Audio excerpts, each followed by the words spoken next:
President Trump announced his sweeping tariff plan yesterday, and today, U.S. stocks lost more than $2 trillion in value. Global markets are also feeling it big time. Some world leaders are calling for negotiations. Others are vowing retaliation.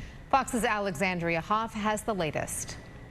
Markets plunging at home and overseas after President Trump announced tariffs on dozens of countries. The White House is urging patience, saying its plan will boost U.S. production and benefit Americans. I think it's going very well. It was an operation like when a patient gets operated on, and it's a big thing. But global leaders are less optimistic, and they're now scrambling to soften the blow to their economies. Negotiations on an economic prosperity deal, one that strengthens our existing trading relationship, they continue. A blanket 10% tariff is going into effect on Saturday, while a previously announced levy on auto imports went into effect overnight.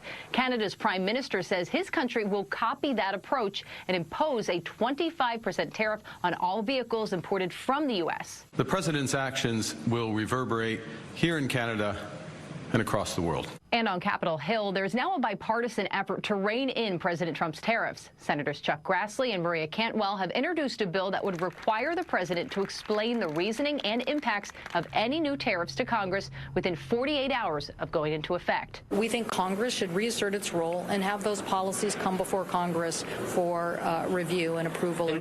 The legislation also calls for new tariffs to expire after 60 days unless Congress explicitly approves them. In Washington, Alexandria Hoff, Fox News. President Trump's policy is especially expected to affect the automotive industry here as well, as a 25% tariff takes effect on all foreign-made cars and auto parts. Fox's Sean Rabb has more on how dealerships are reacting.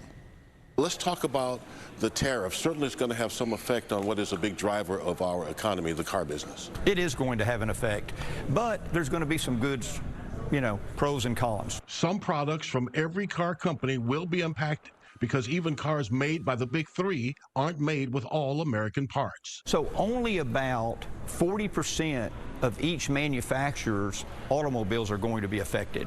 It's not going to affect 100% of the cars out there. And you have to remember, the cars on the ground aren't getting repriced. So the cars have already been billed and paid for.